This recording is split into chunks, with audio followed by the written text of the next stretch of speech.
The boy sat alone on a fallen log in the heart of the misty forest, his eyes heavy with sadness as faint rays of sunlight filtered through the trees. The silence was broken by rustling behind him.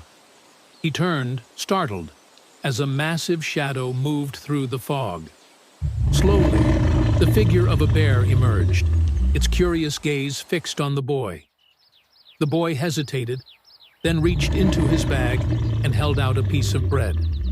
The bear sniffed the air and took a cautious step closer, its massive paws crunching the leaves.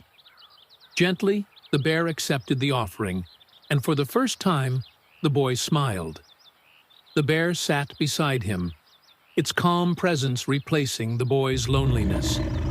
The two wandered together through the forest, sunlight streaming through the trees as the boy's hand brushed the bear's fur. Their steps were in harmony, as if they had always belonged together. But danger struck when the boy slipped near a rocky ledge, sliding toward the edge. In a flash, the bear lunged, gripping the boy's arm with its teeth and pulling him to safety. The boy looked up at his protector, his heart racing with gratitude. At the edge of the forest, the boy stopped and turned. He waved goodbye as the bear stood watching him. With a final glance, the bear disappeared into the trees, leaving the boy with a newfound warmth in his heart.